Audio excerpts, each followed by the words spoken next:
आप देख रहे हैं लाइव बिहार। मैं हूं आपके साथ असलम अब्बास। आम चुनाव लोकसभा 24 जो है अब पूरी तरीके से खत्म हो चुका है और लोगों को यानी कि प्रत्याशियों और पार्टियों के प्रमुख नेताओं को अब काउंटिंग का इंतजार है। प्रत्याशियों को इस बात का इंतजार है कि किन के जीत हाथ लगेगी और किन के हाथ में हार का तमगा आएगा। लेकिन तमाम चर्चाओं के बीच में बिहार में जिस तरीके से 40 लोकसभा सीट को लेकर सभी पार्टियों ने जी तोड़ मेहनत की है, उसी 40 लोकसभा सीट के इतर यानी कि 40 लोकसभा सीट को छोड़ दिया जाए तो बिहार में एक विधानसभा के लिए उपचुनाव भी हो रहा था। और शाहाबाद का इलाका जो भाकपा माले का गढ़ माना जाता है, शाहाबाद के इलाके से ही आरा लोकसभा संसदीय क्षेत्र के अंतर्गत आने वाला अंगियाव विधानसभा में उपचुनाव हो रहा था और उसके लिए भी मतदान खत्म हो चुका है और 4 तारीख को काउंटिंग होना है। तो सवाल है कि अंगियाव विधानसभा चुनाव जहां की भाकपा माले के चुने हुए विधायक मनोज मंजिल पर एक हत्याकांड में सजा मिलने के बाद बाई इलेक्शन हो रहा था और बाई इलेक्शन के तहत चुनाव तो संपन्न हो गए। लेकिन सवाल है कि इस समीकरण के आधार पर आखिर जीत किसे जनता देने जा रही है। जनता ने जीत का सेहरा किसको पहनाने के लिए अपने वोटिंग पावर को मत अधिकार का जो है किस तरीके से इस्तेमाल किया है। किस्मत जो ईवीएम में बंद हुई है किसके पक्ष में हुई है, कौन जीत जाएगा कल यानी कि 4 जून को।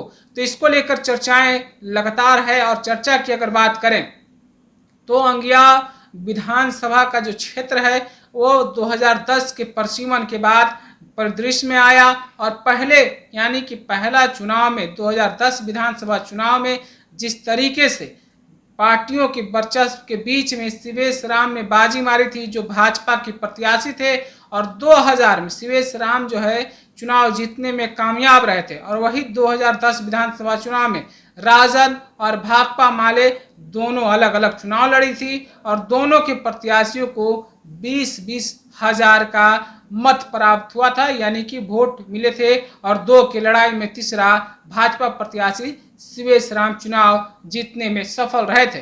तो दूसरी बात अगर करें तो 2015 विधानसभा चुनाव में प्रभुनाथ राम ने इस किले को फतह किया था और इस किले से राजद और जदयू के गठबंधन के तहत प्रभुनाथ राम चुनाव जीतने में सफल रहे। लेकिन 2020 में जिस तरीके से व्यापक महागठबंधन का परिदृश्य बना, महागठबंधन साथ में आया, तो 2020 विधानसभा चुनाव में भाकपा माले के टिकट पर युवा चेहरा जो आयशा से निकल कर आए थे, छात्र राजनीति से निकल कर आए थे, मनोज मंजिल चुनावी मैदान में आए और उन्होंने 49,000 वोट के अंतर से चुनाव जीत हासिल की थी। यानी भारी भरकम जो है जीत का अंतर था, भारी भरकम जीत का वोटों का आंकड़ा था और विधानसभा पहुंचने में सफल रहे थे। तो जिस तरीके से अंगियाव विधानसभा क्षेत्र की बात करें तो इस विधानसभा क्षेत्र में 3 प्रखंड आते हैं। एक खुद अंगियाव ब्लॉक है, दूसरा चरपोखरी और तीसरा गढ़हन्नी ब्लॉक है। 3 ब्लॉक में जिस तरीके से जो सामाजिक बनावट है, ताना बाना है, जातीय समीकरण है, वो भाकपा माले के हिसाब से यानी कि लाल सलाम का गढ़ माना जाता है। इसके अलावा राजद के भी अच्छे खासे वोटर इस क्षेत्र में माने जाते हैं। और जिस तरीके से उपचुनाव हो रहा है, उपचुनाव में एक तरफ भाकपा माले के शिवरंजन प्रकाश चुनावी मैदान में ताल ठोक रहे हैं तो जदयू के तरफ से पूर्व विधायक प्रभुनाथ राम इस बार चुनावी मैदान में है।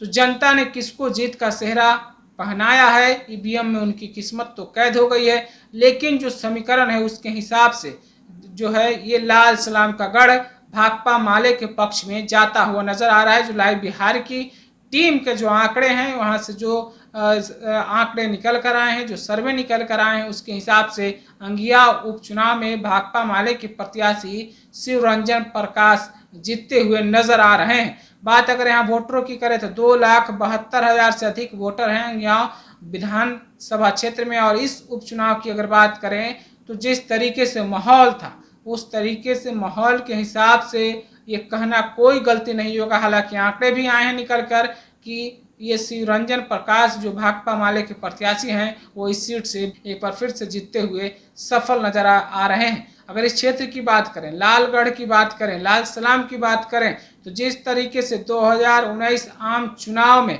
आर.के. सिंह आरा संसदीय क्षेत्र से चुनाव जीतने में सफल रहे थे, अंगियाव ही एक विधानसभा क्षेत्र था जहां से आर.के. सिंह लूज कर गए थे, यानी कि लीड नहीं कर पाए थे, और यहां से तत्कालीन भाकपा माले के प्रत्याशी राजू यादव बढ़त हासिल की थी। और वही अंगियाव विधानसभा चुनाव में उपचुनाव का जो काउंटिंग होना है उसमें जो आंकड़े आ रहे हैं, जो वहां के सर्वे रिपोर्ट है उसके हिसाब से भाकपा माले के प्रत्याशी शिवरंजन प्रकाश जीतते हुए नजर आ रहे हैं, जबकि एनडीए प्रत्याशी प्रभुनाथ राम दूर दूर तक कहीं पीछा करते हुए नजर नहीं आ रहे हैं। तो अंगियाव विधानसभा उपचुनाव के लिए भी काउंटिंग 4 तारीख को होना है। हमारी लाइव बिहार की टीम की पूरी आंकड़े के हिसाब से शिवरंजन प्रकाश इस बार विधानसभा पहुंचने में बाई इलेक्शन के माध्यम से सफल हो पाएंगे। आप क्या रखते हैं राय अंगियाव विधानसभा उपचुनाव के बारे में? इस भाकपा माले की जो जमीन है